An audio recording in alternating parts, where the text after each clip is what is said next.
नंदी का जन्म एक अत्यंत रोचक और अद्भुत कथा है जिससे अधिकतर लोग परिचित नहीं हैं।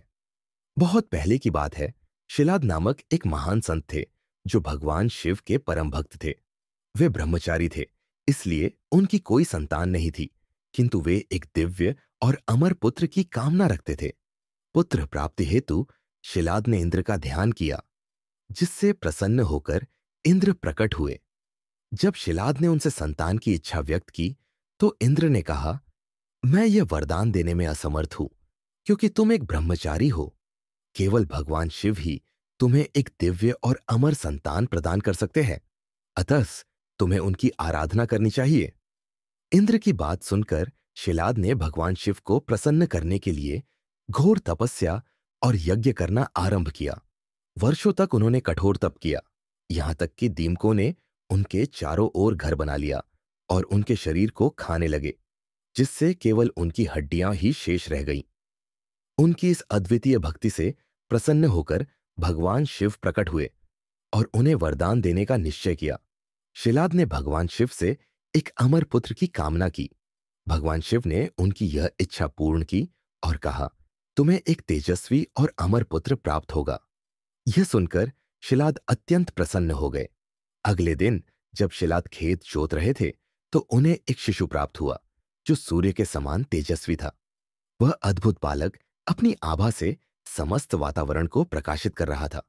शिलाद उसे देखकर आश्चर्यचकित रह गए। तभी आकाशवाणी हुई, हे शिलाद, यह बालक तुम्हारा पुत्र है। इसका पालन पोषण करो और इसकी अच्छी देखभाल करो। शिलाद ने उस बालक को अपने घर ले जाकर अत्यंत प्रेम और स्नेह से पाला। उन्होंने उसका नाम नंदी रखा, जिसका अर्थ है आनंद और सुख। शिलाद ने नंदी को बहुत प्रेम और स्नेह दिया और उसे वेद, पुराण और शास्त्रों की शिक्षा दी।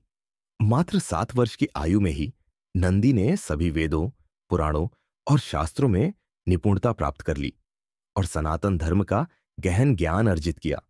नंदी अत्यंत बुद्धिमान थे और उन्हें धर्म अधर्म का स्पष्ट ज्ञान था। वे बचपन से ही भगवान शिव के अनन्य भक्त थे और सदा उनके ध्यान में लीन रहते। शिलाद स्वयं को अत्यंत भाग्यशाली मानते थे और प्रतिदिन भगवान शिव को धन्यवाद देते थे कि उन्होंने उन्हें इतना अद्भुत पुत्र प्रदान किया। एक दिन मित्र और वरुण नामक 2 मुनि शिलाद के घर आए। शिलाद ने अपने पुत्र नंदी को आदेश दिया कि वह अतिथियों की सेवा करे और उनका उचित सत्कार करे। नंदी ने पूरी श्रद्धा से मुनियों का स्वागत किया और उनकी आवश्यकताओं की पूर्ति की। जब मुनि जाने लगे, तो नंदी ने उनके चरणों में गिरकर आशीर्वाद मांगा। शिलाद ने देखा कि दोनों मुनियों ने नंदी को आधे मन से आशीर्वाद दिया। यह देखकर शिलाद चिंतित हो गए। शिलाद ने तुरंत घर के बाहर जाकर मुनियों को रोक लिया और पूछा, आपने नंदी को आशीर्वाद देते समय दुखी भाव से क्यों आशीर्वाद दिया? मुनियों ने शिलाद के प्रति दया दिखाते हुए कहा, हम नंदी को दीर्घायु और समृद्ध जीवन का आशीर्वाद नहीं दे सकते। शिलाद यह सुनकर हैरान रह गए और इसका कारण पूछा। तब मित्र और वरुण मुनि ने कहा, नंदी की आयु बहुत अधिक नहीं होगी, यह उनके भाग्य में लिखा है। शिलाद अत्यंत दुखी होकर घर लौटे। उनके चेहरे पर चिंता स्पष्ट झलक रही थी। यह देखकर नंदी ने अपने पिता से पूछा, पिताश्री, आप इतने दुखी क्यों हैं? शिलाद ने भारी मन से पूरी बात नंदी को बता दी। शिलाद को लगा कि नंदी डर जाएगा या रोने लगेगा, लेकिन नंदी जोर से हंस पड़े। शिलाद चकित रह गए और बोले, बेटा, मैं तुम्हें तुम्हारी अल्पायु होने की बात बता रहा हूं और तुम हंस रहे हो। नंदी ने उत्तर दिया, पिताजी, आपने मेरे लिए भगवान शिव की तपस्या की थी और स्वयं भगवान शिव ने मुझे पुत्र रूप में प्रदान किया। जब स्वयं भगवान ने वचन दिया है, तो मुनियों की बातों से चिंतित होने की क्या आवश्यकता? यदि मेरे भाग्य में अल्पायु होना लिखा है, तो भगवान शिव उसे बदल सकते हैं। वे अपने भक्तों को कभी कष्ट नहीं देते। वे सर्वशक्तिमान हैं।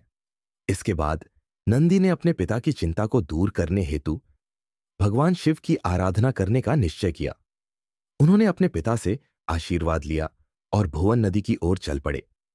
वहां पहुंचकर उन्होंने ध्यान और तपस्या शुरू कर दी। उनकी तपस्या इतनी गहन और शक्तिशाली थी कि भगवान शिव शीघ्र ही प्रसन्न हो गए और प्रकट हुए।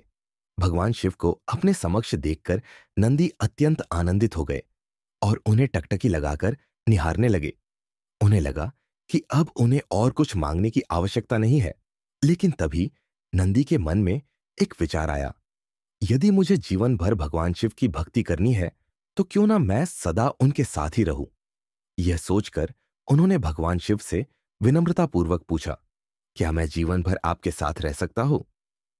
भगवान शिव मुस्कुराए और बोले, अवश्य।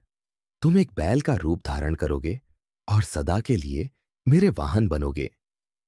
इस प्रकार नंदी न केवल भगवान शिव के वाहन बने, बल्कि उनके परम भक्त भी बन गए और सदा उनके साथ रहने लगे। सनातन धर्म से जुड़ी और भी पौराणिक कथाओं को जानने के लिए, साथ ही हमारा उत्साह बढ़ाने के लिए इस वीडियो को लाइक करें और हमारे चैनल द सनातन स्टोरीज को सब्सक्राइब जरूर करें।